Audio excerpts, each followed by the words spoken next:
এবার ভারতের কেরালায় প্রথম মুসলিম এমপি নির্বাচিত হলেন হিজাবি তরুণী ফাতিমা। বেরামরা বিধানসভা আসনে ইতিহাস গড়ে জয় পেয়েছেন ইন্ডিয়ান ইউনিয়ন মুসলিম লীগের প্রার্থী ফাতেমা তাহলিয়া। তিনি সিপিআই এর প্রবীণ নেতা রামকৃষ্ণকে পরাজিত করে এই চমকপ্রদ বিজয় ছিনিয়ে আনেন। বিস্তারিত থাকছে ডেস্ক রিপোর্টে।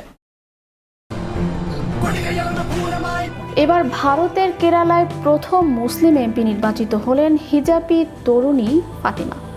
বেরামরা বিধানসভা আসনে ইতিহাস গড়ে জয় পেয়েছেন ইন্ডিয়ান ইউনিয়ন মুসলিম লীগের প্রার্থী ফাতেমা তাহলিয়া। তিনি সিপিআই এর প্রবীণ নেতা রামকিষণকে পরাজিত করে এই চমকপ্রদ বিজয় ছিনিয়ে আনেন। মাত্র 34 বছর বয়সী তাহলিয়া পেয়েছেন 36,999 ভোট।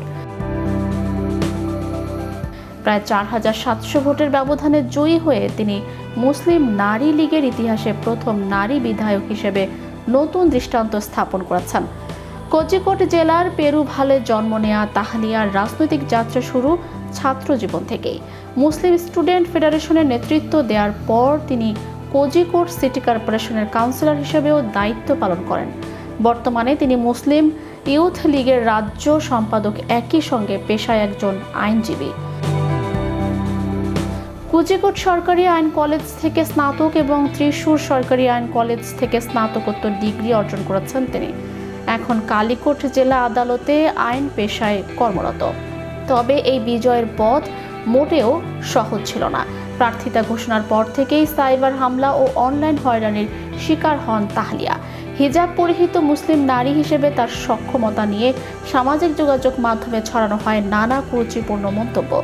তবে সব বাধা পেরিয়ে শেষ পর্যন্ত বিজয়ের হাসি হেসেছেন তিনি। বিশ্লেষকদের মতে এই ফলাফল শুধু একটি আসনের জয় নয়, বরং কেরালার রাজনৈতিক সমীকরণে বড় ধরনের পরিবর্তনের ইঙ্গিত। মুসলিম নারী লীগের ইতিহাসে তিনি প্রথম নারী বিধায়ক হিসেবে রেকর্ড গড়েছেন।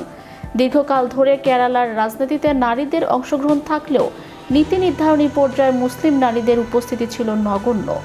ফাতেমার এই জয় সেই শূন্যতা পূরণের পথে প্রথম ধাপ। এটি যেমন তরুণ প্রজন্মকে রাজনীতিতে উৎসাহিত করবে, তেমনি ধর্মীয় পরিচয় বজায় রেখেও যে আধুনিক গণতান্ত্রিক প্রক্রিয়ায় সফল হওয়া যায় তার এক অনন্য উদাহরণ হয়ে থাকবে।